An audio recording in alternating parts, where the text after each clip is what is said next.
A soldier was beating his pregnant wife right in the parking lot. He didn't know that Ronda Rousey was nearby. What happened next shocked everyone. Subscribe to the channel and write in the comments where you are watching us from. The morning light spread slowly across the quiet neighborhood like warm honey, melting away the remnants of night. Lawns were trimmed to perfection, fences white and straight, and American flags fluttered gently in the breeze, pinned proudly to front porches. The military base was just a few miles down the road, and most of the men in the neighborhood wore uniforms or had retired from them. It was a place designed for peace or the illusion of it. Behind one of those white fences in a two-story house with green shutters and flower pots lined neatly on the steps lived Lauren Harris.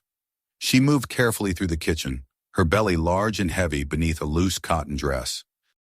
At nearly 9 months pregnant, she looked as if she might tip over if the wind blew too hard, but she moved with the quiet grace of someone long used to carrying more than just physical weight. The kettle hissed gently on the stove. She stirred oatmeal with one hand and balanced her phone in the other, checking her grocery list again. The baby's room still needed fresh diapers. She hadn't had time to pack a hospital bag yet, and Jackson would be home in 2 hours. That thought brought a cold edge to her thoughts. Jackson hated cold oatmeal. He hated late food. He hated when she looked tired, even though he never said it outright. Lauren glanced at the clock and exhaled slowly. Everything had to be perfect. The table was already set, the fruit sliced, and the orange juice freshly squeezed. She'd been up since 6, quietly moving through the house while her husband slept in the guest room. He'd claimed her tossing and turning kept him awake. She hadn't protested. She never did. The walls of the house were painted in soft tones, beige, light gray, baby blue, but the air inside was thick, not with smoke or dust, but with silence, a heavy kind that made every sound, footsteps, the creak of floorboards, even the clink of a spoon feel like a mistake. Lauren had grown used to moving quietly, breathing softly, tiptoeing around the man she called her husband. Jackson Harris had once been charming. He was handsome, well-built, and he carried himself like a man who knew he was respected. In the beginning, when they met in Atlanta, he had been attentive, even tender. But the deployment changed him, or maybe it had revealed who he truly was. Now back from his overseas tour, he brought home a different kind of war. Not the one with weapons and enemies, but one fought in whispers, in glances, in small humiliations that no one else could see. At first it had been little things. The way he corrected her in front of neighbors. The way he watched her phone screen over her shoulder. Then came the questions. Where were you? Why didn't you answer? Who were you with? Lauren had tried to reassure him, to explain, to reason, but reason didn't matter when the rules kept changing. She had learned to adapt. She wore what he liked. She cooked what he wanted. She answered before the second ring. But still, the fuse burned shorter every week. Her hands trembled slightly as she placed the bowl of oatmeal on the table. The baby kicked gently against her ribs. She whispered a soft apology, resting a hand on her belly. We're okay, she said under her breath, as if to herself. Just a little longer. After breakfast, she walked slowly to the mailbox. The air was fresh, the sky cloudless. Neighbors waved politely, but none stopped to talk. Most days, Lauren didn't mind. It was easier that way. She didn't have to explain why she always looked tired, or why she glanced over her shoulder when someone approached. She just smiled, nodded, and went about her day. Today, however, someone did stop. A woman about her age crossed the street with a confident, easy stride. She had broad shoulders, athletic arms, and walked like someone who didn't worry about taking up space. Her eyes were clear, her hair tied back loosely, and she wore no makeup. She wasn't glamorous, but there was something striking about her. Lauren had just opened the mailbox when the woman crouched to pick up an envelope that had fallen at her feet. You dropped this, the woman said. Thank you, Lauren replied quickly, surprised by the softness in the voice. Are you okay? The woman asked. Lauren stiffened slightly. Yes, just pregnant. Tired. The woman smiled gently. I remember that look, like your feet are plotting revenge and your back's about to go on strike. Lauren chuckled despite herself. That sounds about right. The woman didn't press further. She handed over the envelope, nodded, and walked on. Lauren stood there for a few moments watching her. Something about her presence lingered, like warmth after sunlight. She didn't know her name, just that her voice had been kind, and that was a rare currency these days. Inside the house, the clock ticked toward 11. Jackson would be home soon. Loren cleaned the kitchen again, even though it was already spotless. She rearranged the table setting, smoothed the cushions on the couch, and checked the bathroom for the third time. It was the rhythm of her life now, anticipating tension before it arrived, fixing things that weren't broken, silencing her instincts. When she heard the garage door rumble open, her breath caught. She stood straighter, hands folded over her belly. Jackson stepped inside with the sound of keys dropping onto the counter. He was still in uniform, his posture perfect, boots heavy on the tile. He didn't greet her. He glanced at the table, then the clock. "You just now finishing?" "It's ready," Loren said softly. He didn't respond. He washed his hands in silence, then sat down and began to eat. The spoon clattered slightly against the bowl. Loren sat across from him, her back straight.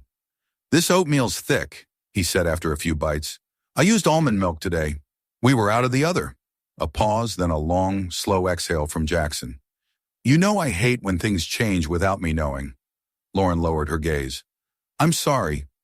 The rest of the meal passed in silence. After lunch, Jackson showered and changed into sweatpants. He laid on the couch and turned on the television, volume low.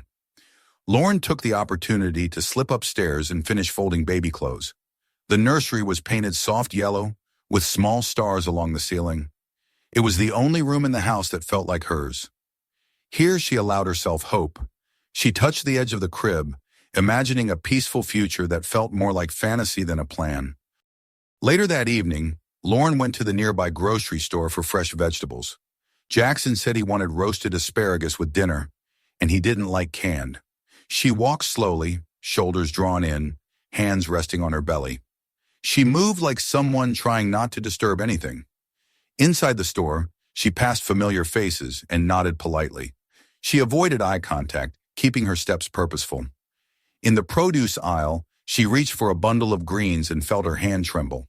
The bag slipped from her fingers and fell to the floor. Before she could reach it, another hand picked it up.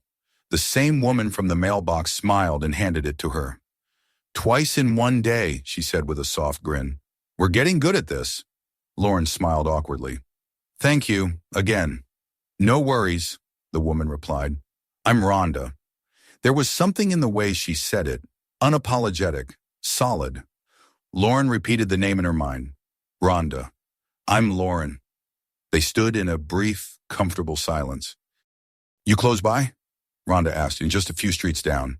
"Nice neighborhood. Too quiet for me, but good for families." Loren hesitated, then nodded. "Yeah, it's peaceful." Rhonda studied her for a moment, but said nothing. "Well," she said finally, "maybe I'll see you around again. Take care of yourself and that little one." Loren nodded, and they parted. On the walk home, Loren found herself repeating the woman's words. There was something in her tone, not pity, but strength. It felt like a door creaking open in a house that had been locked shut for too long. She returned home before dark, cooked in silence, and served dinner without a word. Jackson ate, then retreated to his phone. The television flickered against the walls. Loren sat at the kitchen table afterward, alone sipping lukewarm tea. Her phone buzzed with a reminder. Prenatal appointment in 3 days. She stared at the screen, then at her hands. "Tomorrow," she told herself. "I'll pack the hospital bag tomorrow." But even as she said it, she knew that tomorrow always brought something else. She closed her eyes and listened to the silence. And outside, not far away, a woman named Ronda Rousey walked through the neighborhood, her eyes sharp, her ears open, already suspecting that behind one of these fences, something wasn't right. The following morning arrived quietly, with sunlight slipping through the blinds in thin golden lines. Loren sat at the kitchen table, stirring a cup of herbal tea that had long since cooled. Her body was tired, but her mind was restless, as if some inner clock ticked faster than the world around her. The baby had been unusually quiet all night.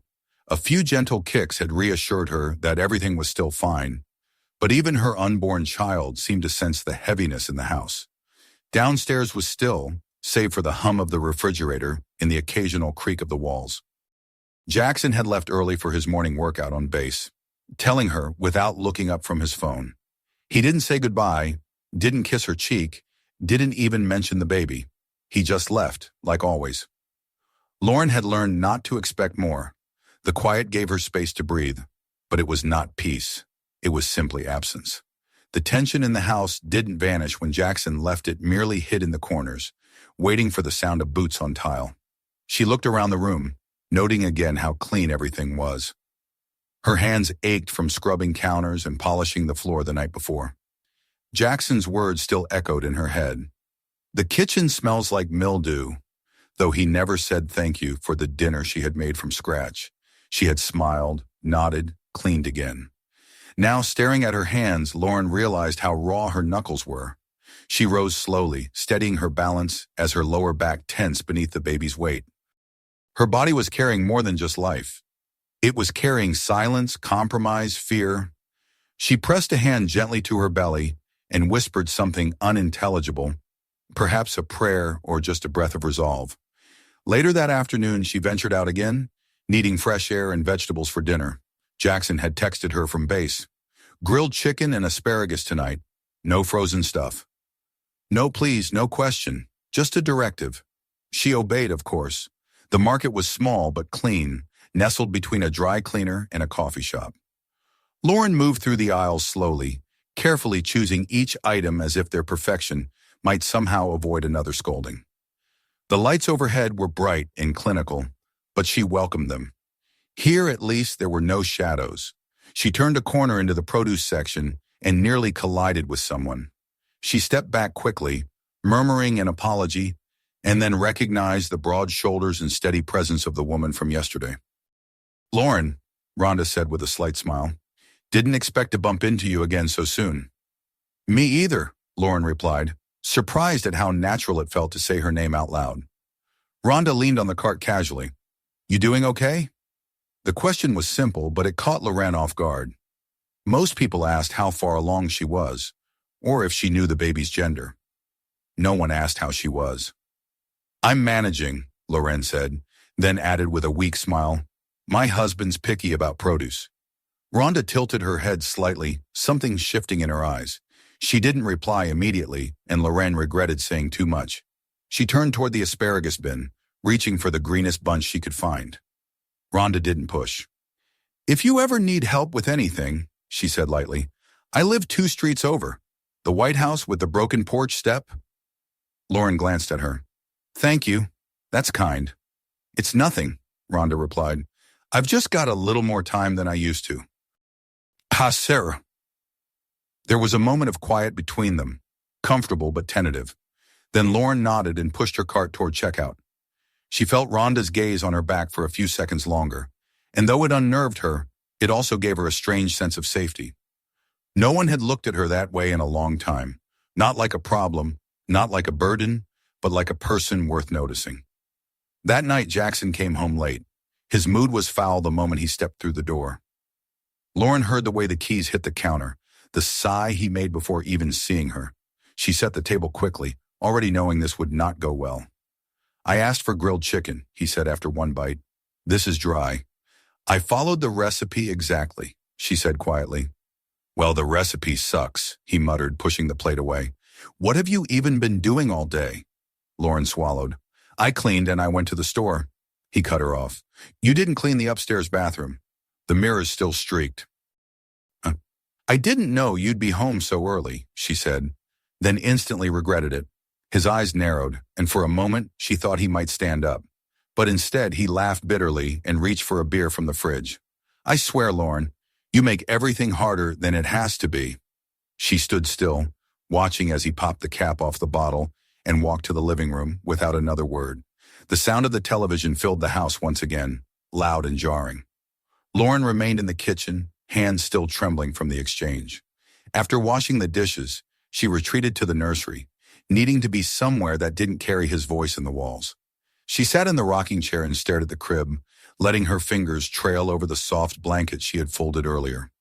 She thought about Rhonda, about the steadiness in her voice, about the way she had looked at her, not like someone fragile, but like someone who mattered. Lauren had known strength before. She'd been strong once, hadn't she? But somewhere along the way, her strength had become survival. Her voice had become silence. The next day, Lauren was back at the market. She hadn't meant to go out again so soon, but she had forgotten dish soap and had learned not to let things run out. She moved quickly, wanting to avoid any encounters. But when she passed the frozen foods, she heard a voice. "Back again?" Rhonda asked, her voice calm but amused. Lauren stopped and turned. "Forgot something," she said. "Dish soap?" Rhonda guessed. "That's the one I always forget." Lauren smiled in spite of herself. "Yeah." There was a pause. "Want a ride back?" Rhonda asked. "I've got room." Lauren hesitated. "I walked. It's not far." "Still," Rhonda said, "it's hot out. You shouldn't carry all that in your condition." Lauren considered for a moment, then nodded. The ride was short, and they spoke of little things, weather, traffic, the scent of summer jasmine. But before Lauren got out of the car, Rhonda said something that made her pause. "If you ever want to talk," she said, "about anything, I'm not going to pry, but I'm good at listening." Lauren opened her mouth to reply, but no words came. She nodded, murmured a thank you, and stepped out of the car. That night, Jackson noticed something was different. "You look like you've been smiling," he said, not kindly. "Met someone?" Lauren froze. "I just went to the store," she said. "Twice." He stood from the couch, took a long step toward her. "You're not getting chatty with neighbors, are you?" She shook her head. "No." His eyes searched hers, and whatever he was looking for, he didn't find. He grunted, turned away. "You've got a doctor's appointment this week, don't forget." "I don't want to take time off again because you weren't prepared." She said nothing. He went upstairs without eating. Alone again in the kitchen, Lauren sat with her head in her hands. She wasn't sure if the tears forming were fear or relief. Fear that he was watching her more closely, or relief that someone else was finally watching too. Across the neighborhood, Rhonda sat on her porch, nursing a bottle of water. She stared out into the darkening street, mind running over the brief encounters, the hesitation in Loren's voice, the too careful way she moved. She'd seen it before, and she wasn't going to look away. The heat of the afternoon bore down on the pavement in long, rippling waves as Loren stood by the front door, her fingers lightly resting on the handle. She hesitated, her other hand on her belly, feeling the pressure and occasional kicks that reminded her of how near the baby was to arriving. Her body felt heavy, uncooperative, but her mind had already drifted somewhere else, somewhere cold, tight, and unforgiving, somewhere like the inside of her home. Jackson had left in one of his quieter moods that morning, offering no words beyond a grunt when she asked what time he would be back. The tension had not disappeared with him, only shifted into a new shape. It lingered in the corners, in the air, in the knowledge that at any moment his temper could return. She had begun to fear the silences even more than the shouts. The walk to the market had become ritual, a fragile attempt to find normalcy, even if just for a few moments. It wasn't that she needed anything specific today. In fact, she had everything she needed in the fridge. But walking gave her the illusion of control, and more importantly, it gave her air. It gave her light. She moved slowly, her gait careful, her shoes flat and worn. She passed 3 houses before her back began to ache, but she kept going. She knew every crack in the sidewalk, every branch that reached too low, every window where a curtain was always drawn. At the market, she kept her eyes low, her movements economical. She picked up fruit she didn't need, glanced at cereal boxes she wouldn't buy, and let the rhythm of movement distract her from the storm she sensed was coming. Then she heard her name. Lauren. She turned, already knowing the voice. Rhonda stood by the bottled water, her cart half full, her eyes calm but sharp. "Hi," Lauren said, surprised at how happy she was to see her. Rhonda looked at her carefully. "How are you feeling?" "Tired," Lauren replied. "Everything feels heavier these days." "Yeah," Rhonda said, nodding. "That's not just the baby." Lauren didn't respond at first. Then she said very quietly, "He's been different lately, more tense." "Jackson?" Rhonda asked. Lauren nodded. "He's stressed, the military stuff. He says I don't understand what he goes through." Rhonda rested her hands on the cart handle. "You're pregnant, Lauren. That's not nothing. You shouldn't have to earn kindness." Then around, Lauren tried to smile, but her lips barely moved. It's complicated. I believe you, Rhonda said, but complicated doesn't mean acceptable. They didn't speak long. Lauren felt her nerves catching up with her. She paid for a few items she didn't need, thanked Rhonda for her concern, and walked home with more weight in her chest than in her shopping bag. When she got back, Jackson's car was already in the driveway. She froze. He wasn't supposed to be home yet. Her fingers curled tighter around the handle of the grocery bag as she stepped onto the porch, forcing her breath into something steady. Inside, the air was cooler, but not refreshing. He was in the kitchen, leaning against the counter with his arms crossed, beer in hand. "Where were you?" he asked immediately, eyes locked on hers. "I went to the store," she replied. "For what?" She opened the bag, pulling out the fruit and snacks. "Just a few things I forgot." "You didn't ask me." "And I didn't think I needed to," she said softly. He stared at her for a long moment, his jaw tight. "You know I don't like being surprised." She nodded. "I'm sorry." He stepped forward, too close. She could smell the bitterness on his breath. "Were you talking to someone?" he asked. She hesitated, then lied. "No."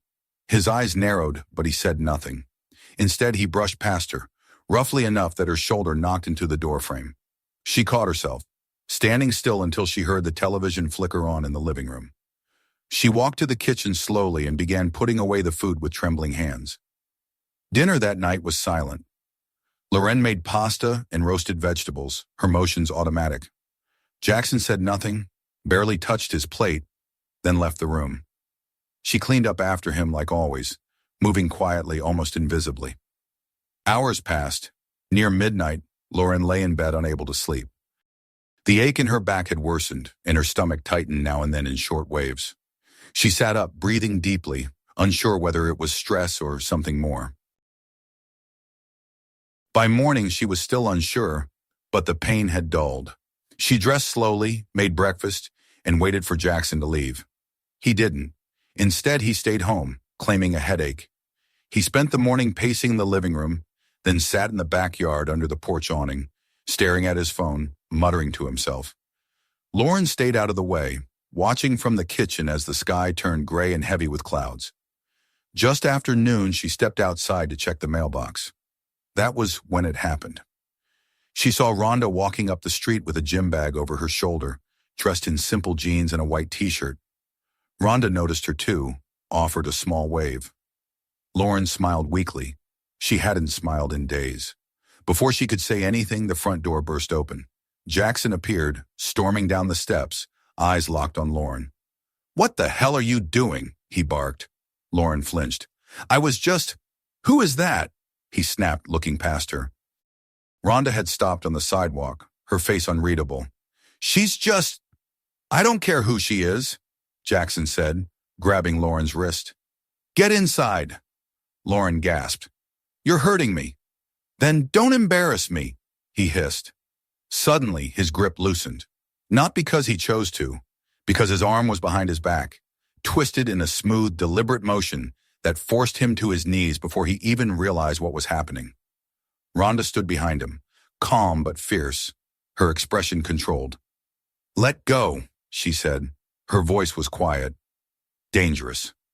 Jackson obeyed, stunned. Rhonda stepped in front of Lauren, placing herself between them. Lauren stared, frozen, eyes wide. "You okay?" Rhonda asked. Lauren nodded, but tears spilled from her eyes. Neighbors peeked from windows.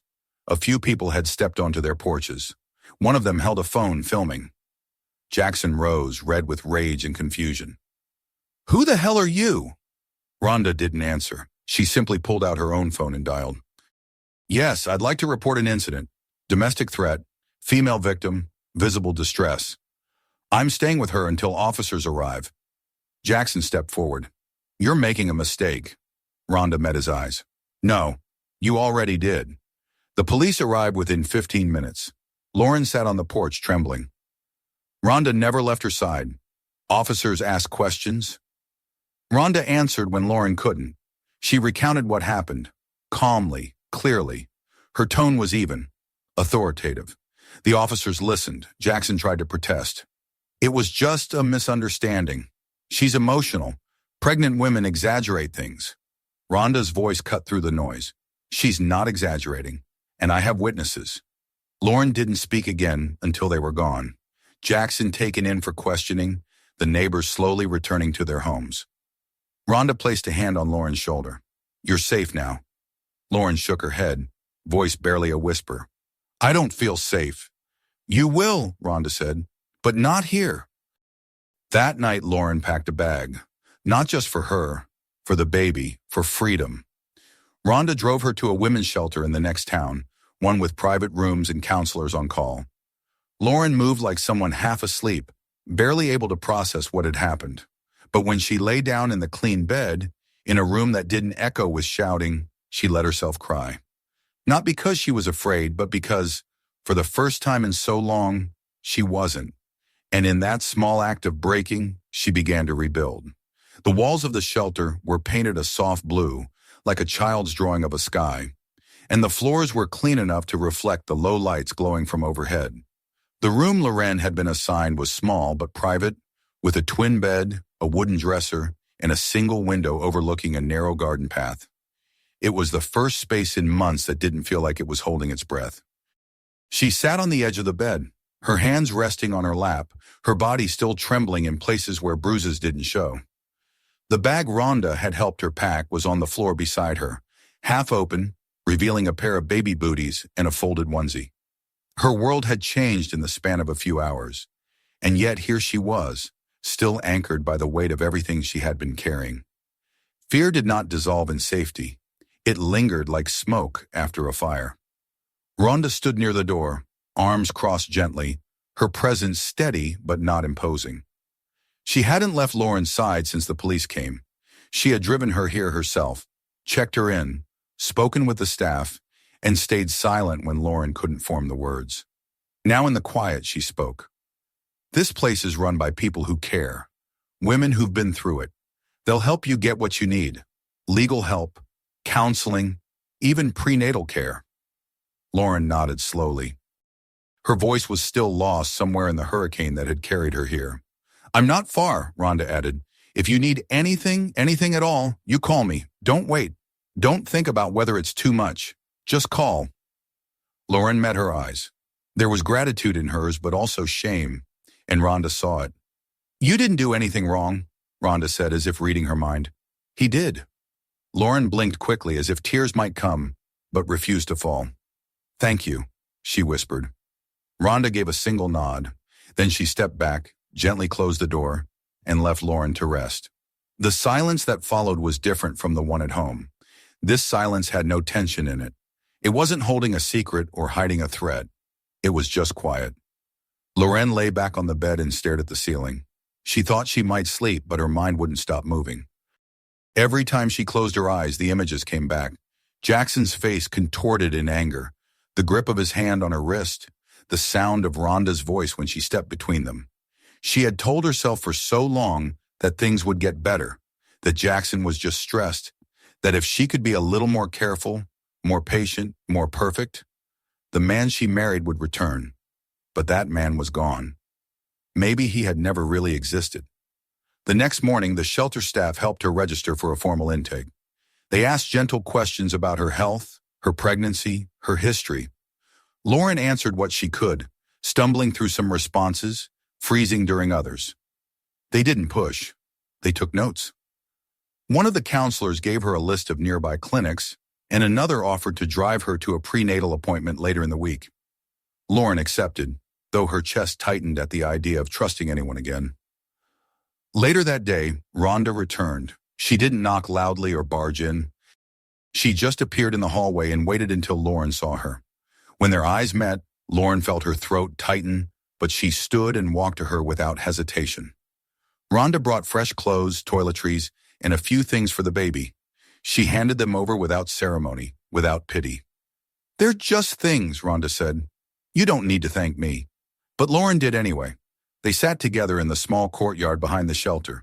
The air was warm but not oppressive, and for the first time Lauren allowed herself to speak freely. He wasn't always like that, she said. Or maybe he was, and I didn't want to see it. Before the deployment, he was quiet, focused, disciplined. People respected him. I did too. Rhonda listened without interrupting. When he came back, he was harder, colder. He never talked about what happened over there, but I could see it in his eyes. Something had cracked, and I kept thinking if I could just be enough, it would go away. Doesn't go away, Rhonda said. It grows in the dark.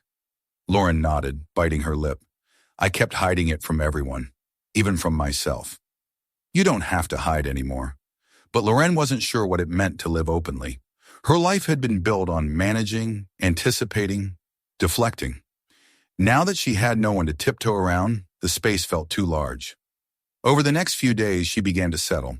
The staff helped her file for a protective order.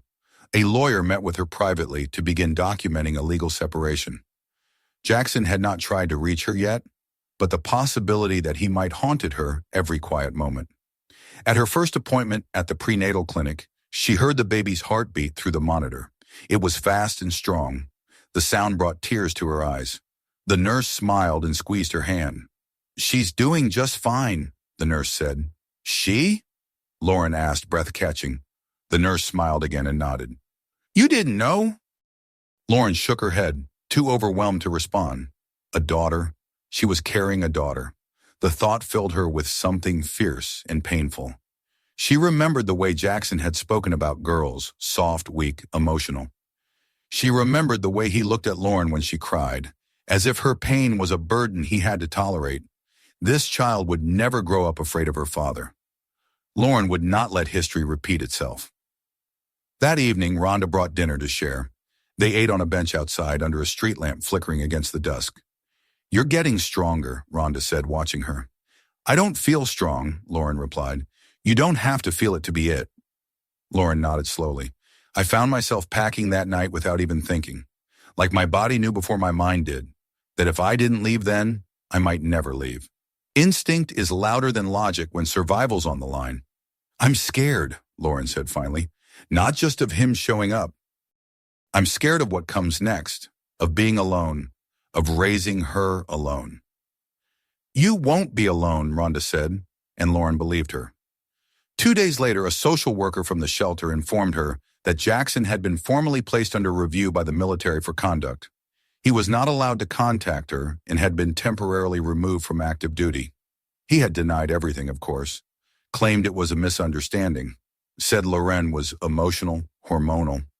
But the report Rhonda had filed backed by police notes and the video recorded by a neighbor was enough to trigger a full investigation. Lauren felt both relieved and terrified. She didn't want vengeance. She wanted safety, peace. As the days passed, she began to participate in group therapy sessions. Other women shared stories, cried, laughed through the pain. Some had left children behind. Some had returned to their abusers and come back again. The stories were raw, unfiltered, and honest. For the first time, Lauren told hers. She didn't dramatize or defend him. She just spoke. And when she finished, no one judged her. No one doubted her. They just nodded. Some reached out to hold her hand. And in that simple solidarity, Lauren felt something begin to mend. She began writing in a journal the shelter had given her. Letters to her unborn daughter. Promises, memories, hopes. She wrote about her fear, about her shame, and slowly about her strength. And through it all, Ronda remained a constant. Not hovering, not intrusive, but steady. Sometimes they spoke, sometimes they didn't. But Lauren always felt her presence like a light left on in a dark house. One night as they sat watching the stars, Lauren turned to her. Why did you help me? Rhonda didn't answer right away. Then she said, because someone once helped me when I was young. Not in the same way, but enough to show me that silence doesn't protect anyone. Lauren thought about that for a long time. She placed a hand over her belly and whispered, she deserves better. She will have better, Rhonda said, because you chose different.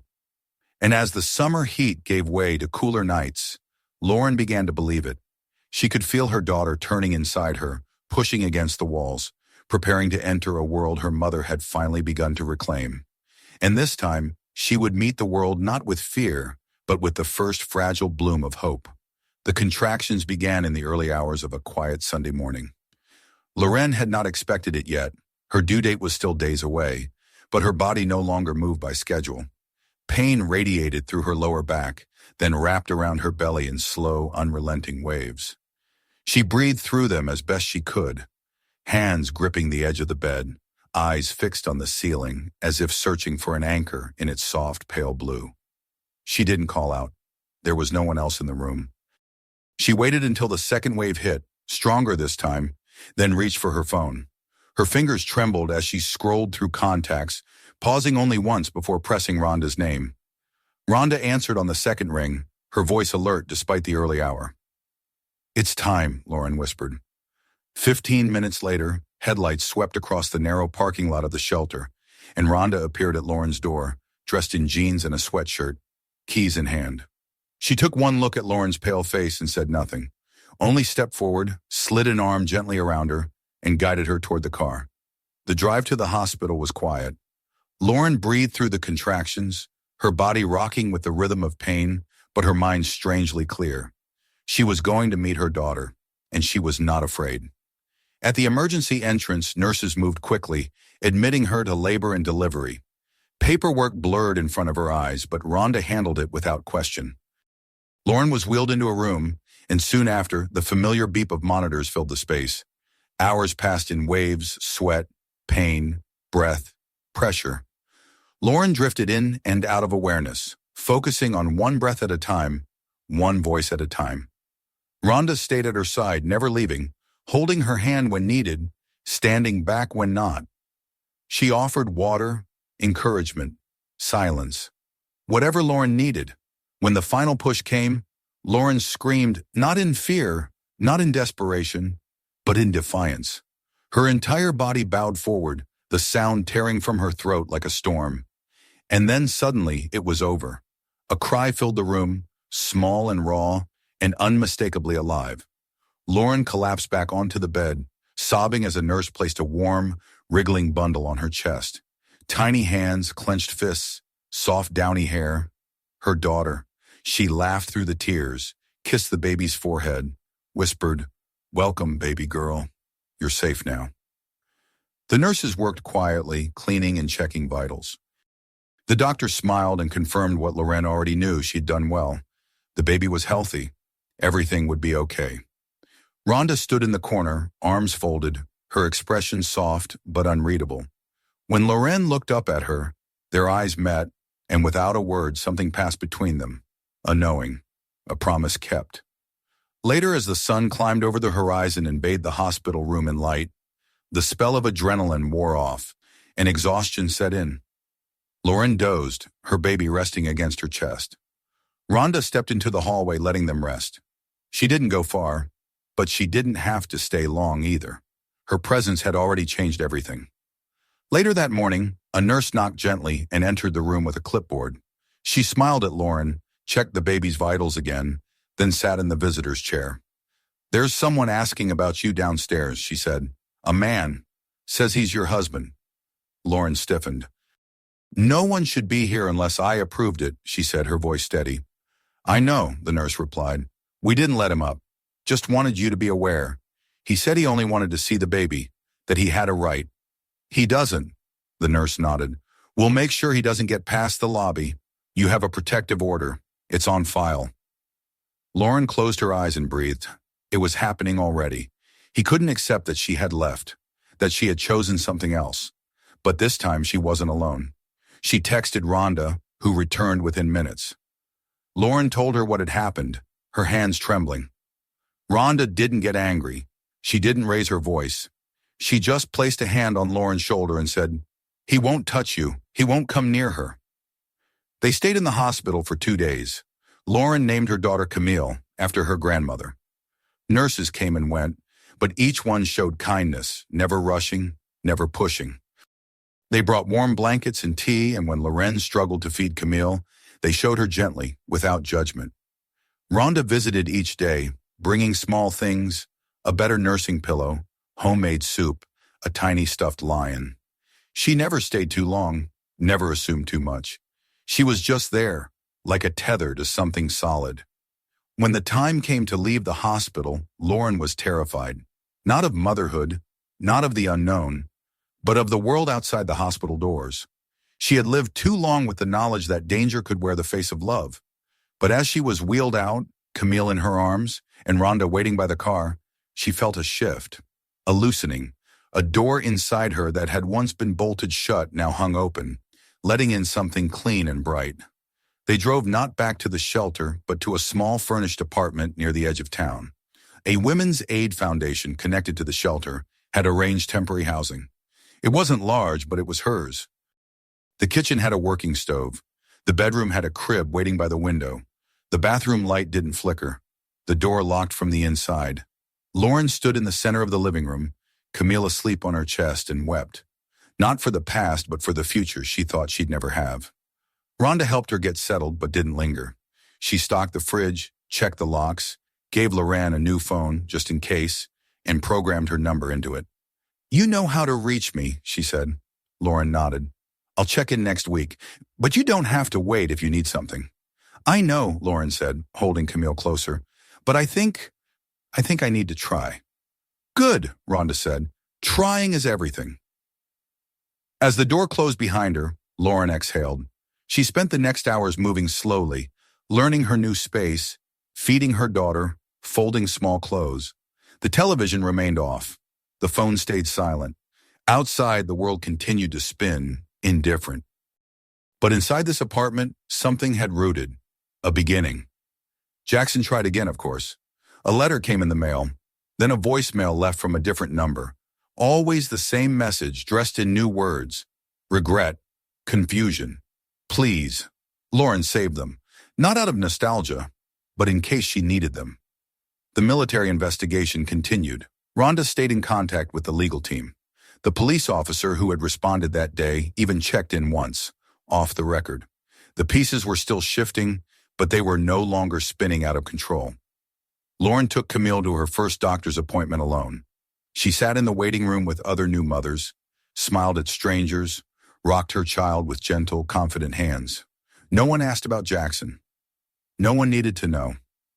One night, as summer gave way to early autumn, Ronda visited again. This time Lauren was ready. She made tea. She had cleaned the place. Camille lay asleep in the crib, wrapped in a soft yellow blanket. Lauren sat at the table across from Ronda, no longer flinching at sudden sounds or checking the lock every 10 minutes. "You look different," Ronda said after a while. "I feel different," Lauren replied. "Not all the time, but more than before." "You should be proud." "I am," she said. "I think I am." They spoke for an hour. Then Ronda stood, picked up her bag, and paused at the door. "You know," she said, "when I first saw you at that store, I didn't plan to get involved. I was trying to keep to myself, trying to stay quiet." "You didn't stay quiet." "No," Ronda said. "I guess I remembered too much." "Thank you," Lauren said, her voice breaking a little. "You don't owe me anything." "I know, but I'm saying it anyway." Ronda smiled. As the door closed behind her once more, Lorraine turned and looked at her daughter sleeping in the crib.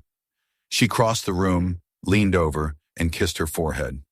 "You're safe," she whispered, and for the first time in her adult life, she believed it. That night, she didn't sleep with the light on. She didn't dream of doors slamming or raised voices.